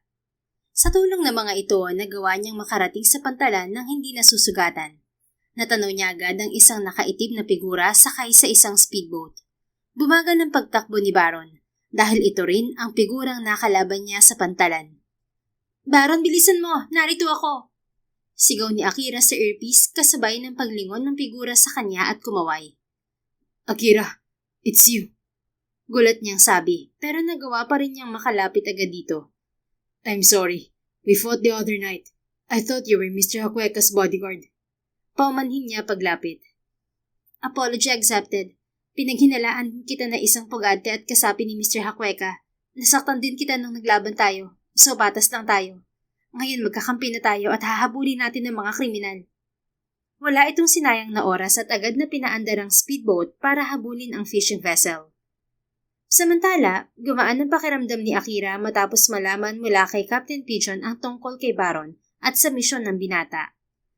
Matalino talaga ang daddy niya at naisipan nitong ilagay ang strip dancer sa data nito bilang panlinlang. Naging daan yon para maengganyo ang kalaban at subukang pasukin ang sistem ng fortress. Ngunit hindi yun naging sapat upang malampasan ang galing ni Agent Dolphin na siyang nakabasag sa sistem ng kalaban. Natatanong ko na sila, ani Akira nang makita ang fishing vessel. Be careful. They might have powerful weapons on the vessel. Yes, I know. Get ready. We're almost there. Bumuntot si Akira sa fishing vessel saka pinakawalan ng hook rope na tumama at kumapit sa gilid ng barko. Mauuna na ako, Baron. Sasabihan kita kapag pwede ka nang sumunod sa akin. Sabi niya sa lalaki saka bumitin sa lubid para makakyat ng barko. Nasa gitna na siya ng bahagyang umalog ang lubid dahil sa alaw na nagpagalaw sa speedboat at barko. Nakabitiw ang mga paa niya sa lubid. Be careful, Akira. Nag-aalalang paalala ni Baron. I'm okay. Muli niyang ikinawit ang mga paa at nagpatuloy sa pagtawid hanggang makarating siya ng barko. Sumilip muna siya kung may kalaban. May 3 lalaki ang nakatalikod sa direksyon niya. Marahan siyang umakyat at agad na sumiksik sa nakabunto na lambat sa gilid upang hindi mapansin. Ilang sandali ang pinalipas niya at walang pag-aalinlangan siyang sumugod. Unang sinipa ni Akira sa likod ng tuhod ang nasa pinakalikod na lalaki. Dahilan upang bumagsak ito. Bago pa makabawi, sinundan niya ito ng siko sa panga. Napatulog na niya ang isa bago pa nagkamalay ang dalawa. Sumugod siya at sinalubong ang magkasunod na suntok at sipa ng mga ito. Inagaw niya ang baril ng pangalawa saka hinampas sa pangatlong lalaki. Pagbagsak nito, naramdaman niya ang sipa mula sa likuran. Sinalag niya ng braso ang atake saka hinampas ng baril sa muka ang lalaki. Hinawakan niya ito sa braso at binuhat patalikod saka ibinagsak sa sahig ng barko. Hinila niya muna ang mga walang malay na lalaki sa gilid at tinakpan ng lambat. Baron, umakyat ka na! Sabi niya rito gamit ang earpiece. Ilang sandali lang magkasama na nilang binabaybay ang loob ng fishing vessel. Mula sa dilim, magkasabay na lumitaw sina Akira at Baron. Magkasabay nilang pinatulog ang 2 lalaking susugod sa kanila. Magkasabay rin silang nagtago nang may 3 kalaban ang sumulpot mula sa dulong bahagi ng fishing vessel. Nagpalitan sila ng tingin ni Baron habang nagtatago sa magkabilang direksyon. Tahimik lang sila pero nagkakaunawaan ang mga tingin nila. Nang nasa tapat na nila ang 3, gumawa ng ingay si Akira. Oops, sorry. Nakangiti niyang sabi. Nag-angat ng baril ang mga lalaki pero bago pa makaputok ang mga ito, mabilis nang kumilos si Baron. Isa-isa nitong inatake sa batok ang 3 na nagpawala sa malay ng mga ito. Nice move. Puri ni Akira sa lalaki. Thanks, I got you. Natigilan si Akira nang umiti si Baron sabay kindat. Tila may kumiliti sa tiyan niya na nagpabilis sa tibok ng kanyang puso. Akira, watch out! Nabigla siya nang bigla siyang kabigin palapit ni Baron kasunod ng putok ng baril. Jeez. Daing ng binata saka sila nagkubli sa likod ng malaking bakal na batya. Maingat siya nitong binitiwan saka sinapo ang nasugatang braso. Sorry, Baron. Kasalanan ko kung bakit nasugatan ka. It's fine. Daplis lang to. Malayo sa bituka. Bumigat ang pakiramdam ni Akira dala ng konsensya. Na-distract siya kanina at naging sanhi yun kaya nagkasugat si Baron.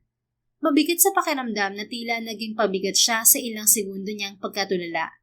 Hindi siya ganito sa misyon. Dapat mas naging maingat siya at hindi nagpadala sa charm ng kasama niya. Do you need backup, Agent Scorpio? Tanong ni Captain Pigeon sa kabilang linya. Huminga ng malalim si Akira. No, Captain. I'll handle this.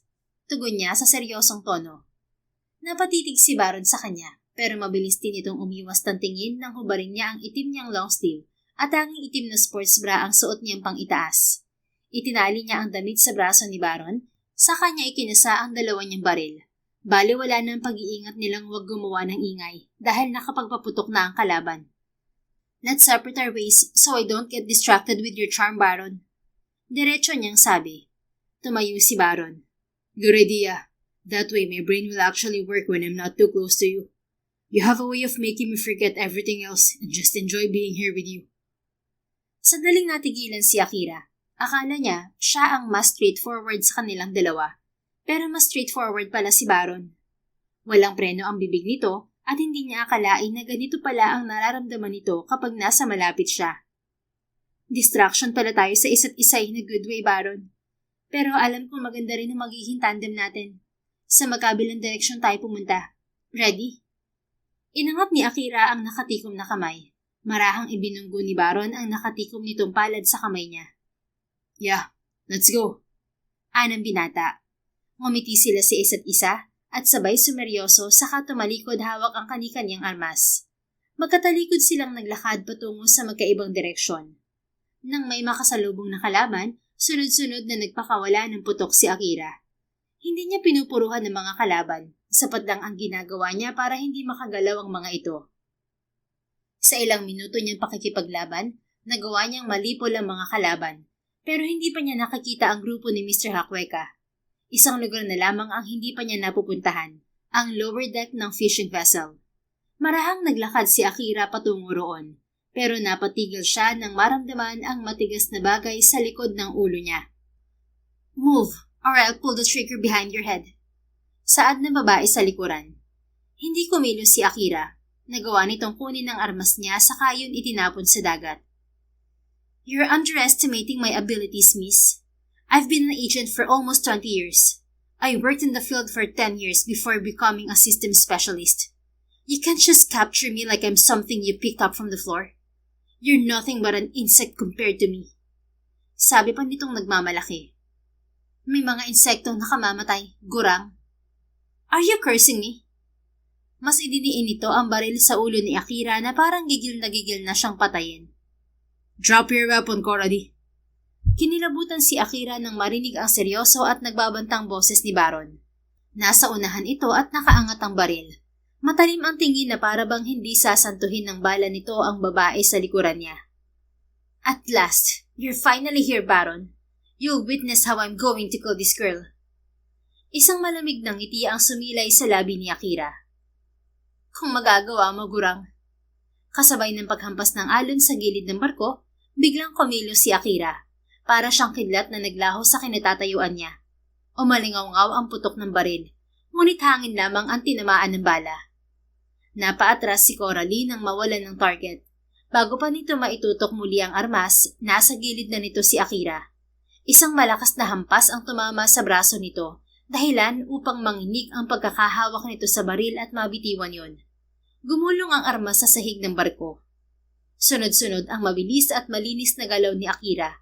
Wala siyang sinasayang na pagkakataon. Sa halip na habulin ng baril, kumuha siya ng combat knife mula sa kanyang baywang saka itinutok sa leeg ng babae. Hindi ito nakagalaw pero nagawa pa nitong tumawa. We're all going to die here. Sigaw nito saka inangat ang isang kamay na may hawak na granada. Namilog ang mga mata ni Akira nang mapansing wala na ang pin ng granada. Binitiwan yun ni Coralie kasabay ng pagputok ng baril ni Baron. Hindi na siya nag-isip. Dumula siya paluhod para abutan ng isang paa ang granada at buong lakas itong sinipa pa itaas. Itinukod niya ang isang kamay sa sahig at mabilis na umikot ang katawan upang muling tamaan yun. Sinipa niya ang granada patungo sa dagat. Nasa ere pa lamang ang granada nang maramdaman niya ang isang matipunong brasong humawak at humarang sa kanya. Isang saglit lang ang lumipas, bumagsak sila sa sahig kasabay ng malakas na pasabog. Guys, ayos lang ba kayo? Please respond. Nag-aalalang sabi ni Captain Pigeon sa kabilang linya. Habol-habol ni Akira ang paghinga sa labis na tibok ng puso niya at hindi niya magawang sumagot agad. We're fine. Tugon ni Baron. Nakatingin lamang si Akira sa binata habang nasa ilalim siya nito. Nagsisilbing panangga ang malaki nitong katawan sa direksyon ng pagsabog, habang mahigpit na nakapulupot ang mga braso nito sa baywang niya. Nakagapo sa upper deck ng barkong to ang grupo ni Mr. Hakweka, Akira. Sila ang nasa likod ng pagkamatay ng daddy ko 8 taon na nakalipas. Nagawa nilang pagtakpan ng krimen sa pamamagitan ng peking record na nagsasabing illegal na pumasok sa bansa si Daddy. Wala akong jurisdiction sa kaso ni Mr. Hakweka, pero umaasa ako mapaparusahan siya upang makamit ang hostisyang nararapat para sa lahat na naging biktima niya. At sa wakas ay matahimik ang kanilang mga pamilya. Kwento nito na tila kinakapapa ang salitang Tagalog. Ipinagpapasalamat ni Akira na tapos na ang kanilang misyon. Kundi, na-distract na naman sana siya sa paritonong boses ni Baron habang nagtatagalog. Lalo kasi itong gumagandang lalaki kapag nagsasalita ng ganoon. Makakaasa ka mabibigyan ng katarungan ng mga naging biktima ng grupo ni Mr. Hakweka. Tugon niya at sandaling tumigil. Tapos na ang misyon natin, Baron. Mahina niyang tugon. Dapat masaya siya dahil sa wakas natapos na ang misyon. Pero sa nararamdaman niya ngayon, hindi siya masaya at alam niya kung bakit. Nalulungkot siya dahil tapos na rin ang pananatili ni Baron sa Pilipinas. Kahit papaano ay may pinagsamahan din sila sa palengke at isa yon sa masayang alaala niya sa lalaki. Yes, and I'm leaving in a few days. Malungkot na napangiti si Akira. Hindi niya alam kung anong pumasok sa isip niya at unti-unti niyang niyakap ang lalaki. Inilapat niya ang pisngi sa dibdib nito. Narinig niya ang marahang tibok ng puso nito hanggang unti-unting bumibilis. Napangiti si Akira. May epekto rin kay Baron ang ginawa niya. Until we meet again, Baron. Yeah, until we meet again, Akira. Naramdaman ng dalaga ang marahang pagyakap ni Baron sa kanya. Walang kahit anong salitang nagpapatunay sa mga nararamdaman nila. Ngunit sapat na ang katahimikan upang maunawaan nila ang isa't isa. Hindi man ngayon, ngunit darating din ang tamang panahon na magiging malaya na silang piliin ang isa't isa. Sa ngayon, may mga responsibilidad pa sila sa kanilang mga trabaho, at yun ang priority nila.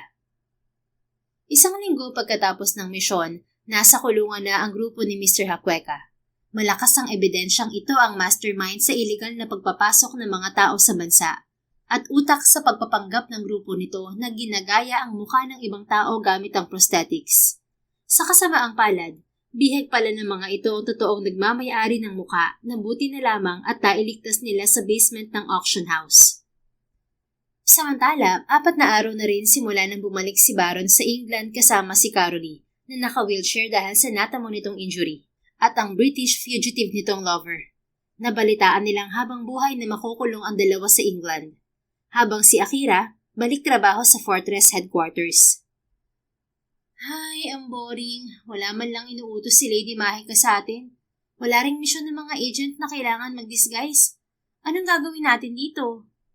Bored na tanong ni Akira kay Taurus na siyang kasama niya sa opisina ngayon.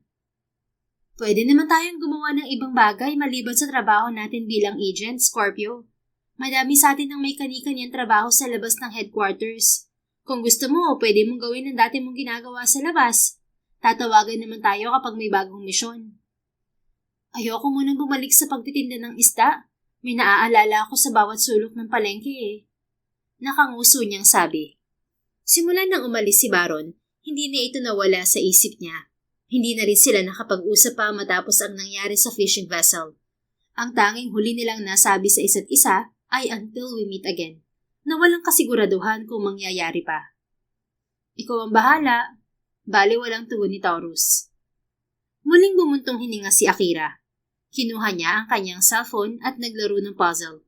Pero hindi mawala ang pagkainip niya, kaya muli niyang itinago ang phone.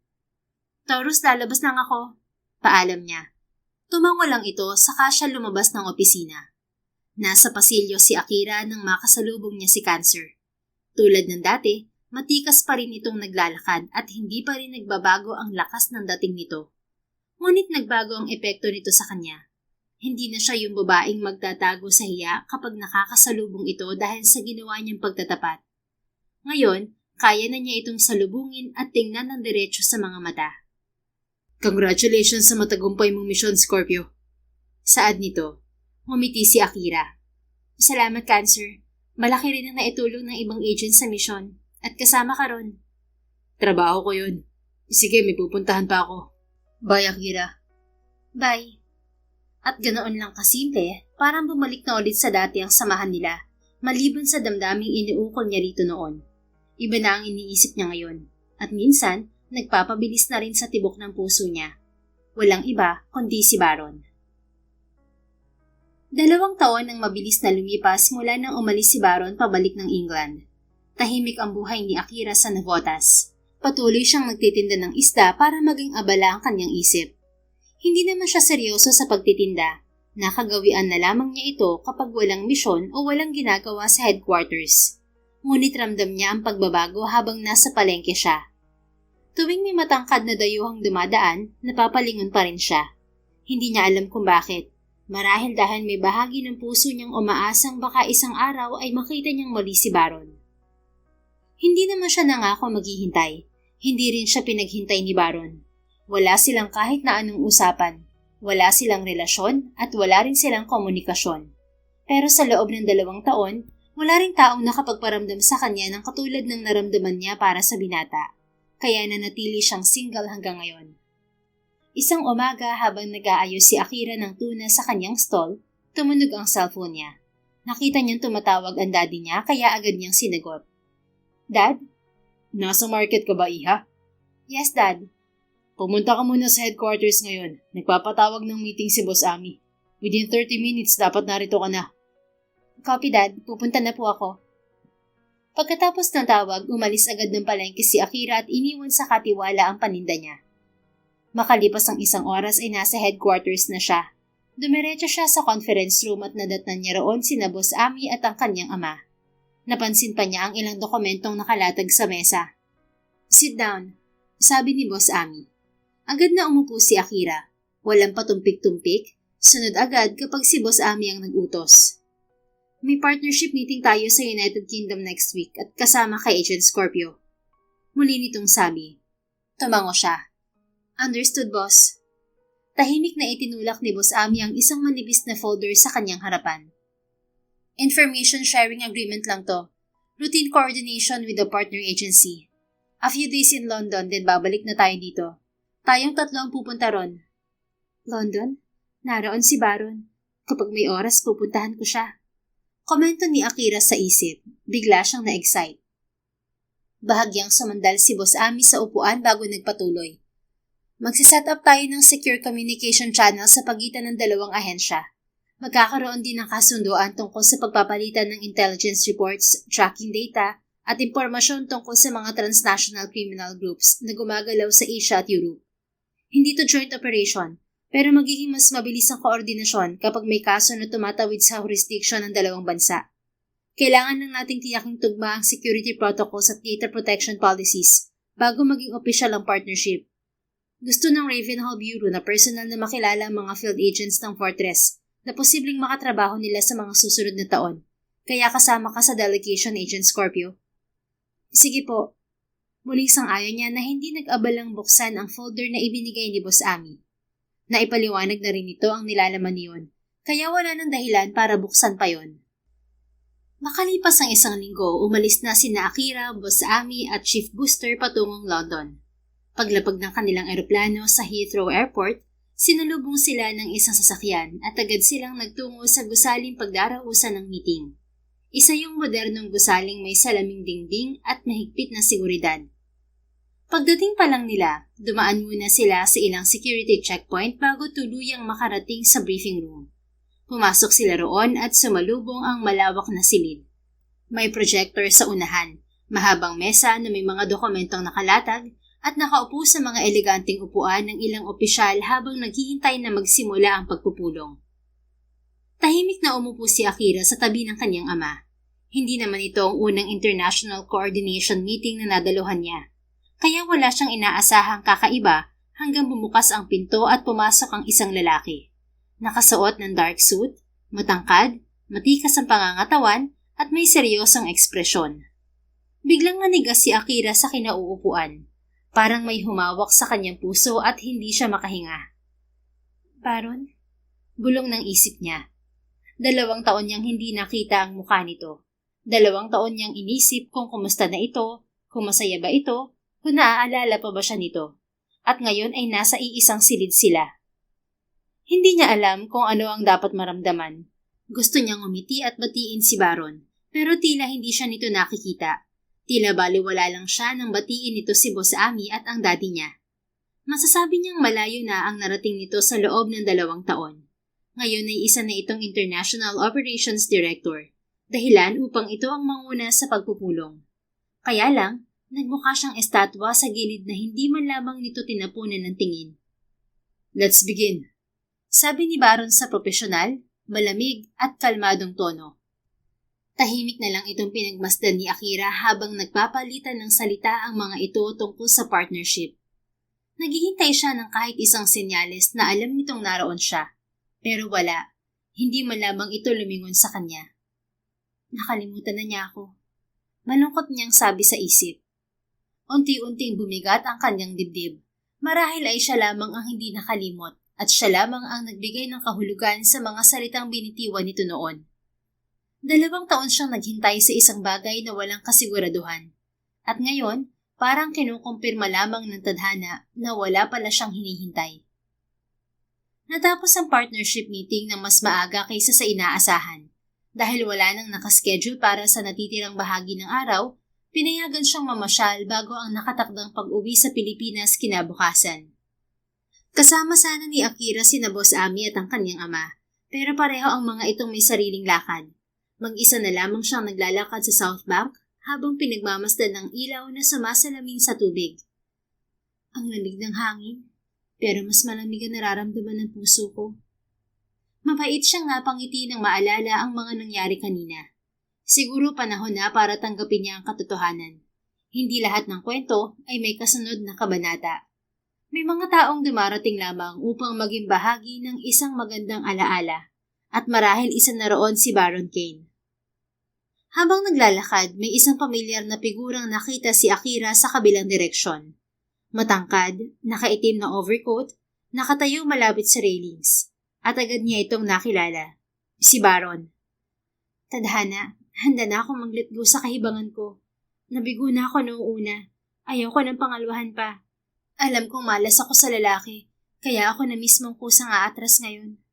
Plano ko pa naman siyang puntahan, pero wag na lang. Tapos ipinakita mo pa siya sa akin ngayon. Ano bang plano mo ha? Reklamo niya na parang may sasagot sa kanyang tanong. Sandaling huminto ang kanyang mga paa pero agad din niyang pinilit ang sarili na magpatuloy. Wala namang dahilan para tumigil siya. Malamang hindi siya nito papansinin katulad ng ginawa nito buong araw. Diretso lamang siyang naglakad at hindi siya tumingin. At nang malapit na siyang makalagpas, may biglang humawak sa kanyang pulsuhan. Napasinghap si Akira. Bago pa siya makapag-react ay marahan siya nitong hinila pabalik. Napaharap siya rito at nanlaki ang kanyang mga mata nang maramdaman niya ang mga bisig nitong yumakap sa kanya. I tried to ignore you, but my heart wouldn't cooperate. 2 years have passed, Akira, yet not a single day goes by that I don't miss you. Natigilan si Akira. Hindi siya makagalaw. Hindi siya makapaniwala na ang lalaki hindi namamansin kanina ay yakap na siya ngayon. Marahan siyang pinakawalan ni Baron. Nagsusumamo ang mga mata nito habang maingat na hinahaplos ang kanyang pisngi. Are you still single and ready to mingle? Can you pick and out me? I won't say no. Sabi pa nito. Ang pagkagulat ni Akira ay napalitan ng pagngiti. Naalala pa nito ang sinabi niyang pinikot, pero mali pa rin ang pagkakabigas nito roon hanggang ngayon. Akala ko hindi mo na ako natatandaan, Baron. Hindi mo ako pinapansin kanina sa meeting. Kahit isang sulyap hindi mo ginawa. Tapos ngayon kumakayakap ka, wagas. Parang miss na miss mo ko kahit wala namang tayo. Because I miss you, Akira. It's true. Hindi kita pinansin kanina kasi ayoko mawala ang focus ko. Baka makalimutan ko lahat ng sasabihin ko. Mula noon hanggang ngayon, pareho pa rin ang epekto mo sa akin. Nababalaan ko ako kapag tinitingnan kita ng malapitan. Mas gusto ko nilang tumingin sa iyo kaysa magsalita. Umawang ang labi ni Akira sa pagkamangha. Baron, 2 taon na nakalipas. Gumagaling ka na magtagalog. Tuwid na ang dila mo ngayon, maliban sa salitang pinikot. Nasilayang muli ni Akira ang ngiti ni Baron na bihira niyang makita kahit noong magkasama sila sa Navotas. I've been busy these past 2 years because of my job, but I never forget to practice whenever I had free time. I wanted to surprise you when we meet again someday, and that day is today. Umaasa ka ba talaga na magkikita pa tayong muli, Baron? Of course. I worked so hard just to make this partnership happen between Ravenhall and Fortress. Sa pamamagitan nito, mas mapapalapit ako sa iyo nang hindi natin kailangang iwan ang mga trabaho natin. Mahalaga sa akin ang trabahong to, pero mahalaga rin sa akin na makasama ka, Akira. Lahat ng sakripisyo ko ay nagbunga. Ngayon may koneksyon na ang dalawang ahensya sa isa't isa. Parang tayo. 2 taon tayong walang komunikasyon, Baron. Paano mo natiis yun? Paano mo naisip na may babalikan ka pa? What if nag-asawa na pala tayo pareho sa 2 taon na yon? Ngumiti si Baron. Dahil sa huling sinabi natin sa isa't isa, Akira. Until we meet again. Kumapit lang ako ron. Sa tuwing gusto kong sumuko, pinapaalala ko sa sarili ko na hindi pa yun ang wakas ng kwento natin. Alam ko may susunod pang kabanata, at ito na yun. Marahil yung 2 taon na wala tayong komunikasyon ay paraan lang upang tapusin muna natin ang mga responsibilidad natin para sa susunod. Sa atin ang oras natin. Natahimik si Akira sandali bago muling nagsalita. Paano ko sabihin ko sa iyong huli ka na? May asawa na ako ngayon. Pagsubok niya rito, hinawakan ni Baron ang mga kamay niya saka malungkot ng umiti. I won't force you, Akira. But the partnership will still remain. Siguro, tadhana ko ng tumanda ng mag-isa. Titingnan na lang kita mula sa malayo at magiging masaya para sa'yo. Hanggat masaya ka, kontento na ako. Natouch si Akira at nangilid ang luha niya. Muli niyang niyakap si Baron. Baron, naghintay rin ako kahit walang kasiguraduhan na magkikita pa tayo. Nangangati akong tawagan ka noon, pero anong dahilan naman ang sasabihin ko? Wala kang iniwang pangako nang bumalik ka sa England at naiwan ako sa Pilipinas. Walang namamagitan sa ating dalawa, pero sanay naman akong umasa. Umasa ako na darating din ang araw na to. At nangyari din naman. Magkasama na tayong muli. At hindi ko sasayangin ang pagkakataong to, Akira. Saad ni Baron saka siya niyakap ng mahigpit. Napangiti si Akira at tuluyang pumatak ang luha niya. Ganito pala ang pakiramdam na matugunan ang kanyang pagmamahal. Masarap, masaya, at para siyang nakalutang. Napakagaan sa pakiramdam. Akala niya wala na, pero hindi pala nasayang ang kanyang paghihintay. At ngayon, handa na silang harapin ang susunod na kabanata ng kanilang buhay. Pagkatapos ng gabing yun sa South Bank, tila naging mas magaan ang lahat para kay Akira. Sinulit nila ni Baron ang bawat libreng oras na meron sila bago bumalik sa Pilipinas. Namasyal sila sa mga kalye ng London, nagkape sa maliliit na cafe, at sa unang pagkakataon matapos ang 2 taong pagkakahiwalay, nagpalitan sila ng numero na hindi nila nagawa noon dahil sa kani-kanyang trabaho. Pagbalik ni Akira sa Pilipinas, nagbago na ang routine niya araw-araw. May mga good morning messages na siyang natatanggap mula kay Baron. May mga video calls, kwentuhan tungkol sa trabaho, at simpleng kumain ka na ba at ingat ka. Para silang mga teenager na may puppy love kahit pareho na silang nasa 30s. Kontento na sila roon kahit magkalayo silang dalawa. There's nothing better than being loved by the person you love. Kinikilig pa niyang sabi. Makalipas ang ilang linggo, bumalik si Akira sa kanyang karaniwang gawain sa fish market. Pero may isang bagay ang nagbago. Hindi na siya napapalingon sa bawat dayuhang dumaraan. Hindi na siya naghahanap ng isang mukhang matagal nang nawala. Dahil alam niyang kung gusto siyang makita ni Baron, pupuntahan siya nito. At tama nga siya. Isang umaga habang nag-aayos ng tulingan si Akira sa kanyang stall, may aninong huminto sa harap niya. Magkano tulingan, miss? Pamilyar ang boses kaya agad siyang napatingala. Halos mapasigaw siya sa tuwa nang makita ang binata. Baron! Napatawa ang lalaki nang sugurin niya ito ng yakap. Marahan pa siya nitong inangat saka hinalikan sa noo. I missed you. Bulong nito na nagpakilig sa kanya. I missed you too. Malakas niyang tugon na nagpangiti lalo rito. Akala ko nasa London ka. Tanong pa niya rito. Yes, nasa London ako kahapon. Pero nandito na ako ngayon. Gusto kitang makita kaya umuwi ako ng Pilipinas. Great!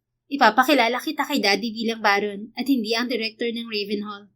Kulang ang oras namin sa London kaya hindi ko kayo na ipakilala sa isa't isa. Dahil narito ka na, kailangan mong mamit ang strict answer kong father. Natatawang biro niya. Yeah, sure. I'll do whatever you say, my queen. Muling kinilig ang trentahing puso ni Akira at hindi na siya makapaghintay na ipakilala si Baron sa daddy niya. Iniwan niyang muli sa katiwala ang pwesto at iniuwi ang binata. Nakilala nito ng formal ang daddy niya bilang kanyang minamahal. Pagkatapos, niyaya naman siya nitong bumiyahe. Akala niya simpleng dinner lamang ang pupuntahan nila. Pero nagulat siya nang dalhin siya nito sa isang tahimik na rest house sa Lucena. At doon niya nakilala ang pinakamahalagang tao sa buhay ni Baron, ang ina nito. Mainit siyang tinanggap ng matandang babae na para bang matagal na siyang hinihintay na makilala. Masaya silang naghapunan sa maaliwalas na bakuran at akala ni Akira ay iyon lamang ang mangyayari. Pagkatapos ng hapunan, tumayo si Baron at lumapit sa kanya. May kakaiba itong ekspresyon na nagpakaba sa kanya. Akira. Napatingin siya rito. Yes? Huminga ng malalim si Baron saka ngumiti. I don't want to leave things unclear between us anymore. I want to put a label on this relationship. Akira, will you be my girlfriend? Natahimik si Akira saka napatingin kay Mommy Nida. Ngumiti lamang ang matandang babae na parang inaasahan na ito ang gagawin ng anak. Ngumiti siya nang muling tumingin kay Baron. 30 taong gulang na siya at hindi na siya teenager. Hindi na siya naniniwala sa komplikadong ligawan. 2 taon siyang naghintay at alam na niya ang sagot. Of course, pumapayag ako na maging girlfriend mo, Baron. Pumaskil ang labis na kasiyahan sa mukha ng binata. Sinapon nito ang kanyang muka saka siya hinalikan sa labi. Saksi ang mommy nito sa unang halik na pinagsaluhan nila. Sa wakas, hindi na siya single dahil natagpuan na niya ang lalaking gusto niyang makasama habang buhay. At sana, humantong sa ganoong level ang relasyon nila. Makalipas ang ilang araw, bumalik sina Baron at Mommy Nida sa London. Naging long-distance relationship sila, pero hindi yun naging hadlang. Natuto silang mag-adjust, maghintay, at magtiwala sa isa't isa. Paminsan-minsan ay umuwi sa Pilipinas ang binata. May pagkakataon din na si Akira ang pumupunta sa London para lang makasama nila ang isa't isa. Ilang buwan na nakalipas, isang gabi ay niyaya ni Baron si Akira sa pantalan malapit sa Seafood Exchange Market nang muli itong bumalik sa Pilipinas. Sa lugar na yon sila unang nakita. Maraming tao ng araw na yon dahil umaga. Pero ngayon tahimik ang lugar. Tanging maliliit na ilaw mula sa mga bangka at poste ang tanglaw nila. Ang dami nating alaala sa lugar na to, Baron. Medyo suplado ka pa noon. Nakangiti sabi ni Akira habang naglalakad sila ni Baron. Pero nagtaka siya nang tumigil to. Bakit? May problema ba? Hindi sumagot si Baron. Bagkus, lumuhod ito sa harap niya. Nanlaki ang mga mata ni Akira nang inilabas nito ang isang maliit na kahon na may singsing. Akira Facundo. Bahagyang nanginig ang boses ni Baron na waring kinakabahan. Out of all the places I've been assigned to, I'm grateful that life brought me to this place and I got to know you. Naalala ko ang mission ko noon, ang daldal mo noon, at akala ko kalaban ka. Naglaban tayo at nasaktan kita nang wala akong ideya na pareho tayo ng mission. I'm sorry if I did that. Gusto kong bumawi sa iyo habang buhay. Will you marry me? Tumulo ang luha ni Akira. Tumango siya habang umiiyak. Yes, I will marry you. Malakas niyang sabi na tila gusto niyang iparating sa lahat na ikakasal na siya. Matapos isuot ni Baron ang singsing sa kanyang daliri, niyakap siya nito at ibinaling ang tingin niya sa dagat. Sa una ay mga mumunting kislap lamang ang nakita niya mula sa ilalim ng tubig. Pero unti-unti iyong lumitaw sa ibabaw kasabay ng pagsabog ng mga fireworks sa kalangitan. Nagliwanag ang gabi habang nagpalit-palit ang kulay ng mga ilaw sa himpapawid. Isang tanawing tila sumasalamin sa bagong simula na naghihintay sa kanila. Kasing liwanag ng kinabukasan niya kasama ang lalaking minamahal niya. I love you, my queen. Bulong ni Baron habang nakayakap mula sa likuran niya. Humilig si Akira sa dibdib nito habang nakangiti at nakatingin sa langit. I love you too, my king. At sa gitna ng mga ilaw sa pantalan kung saan nagsimula ang kanilang kwento, doon din nila piniling simulan ang kanilang habang buhay. Makalipas ang 1 taon na ikinasal sina Akira at Baron sa isang simpleng garden wedding.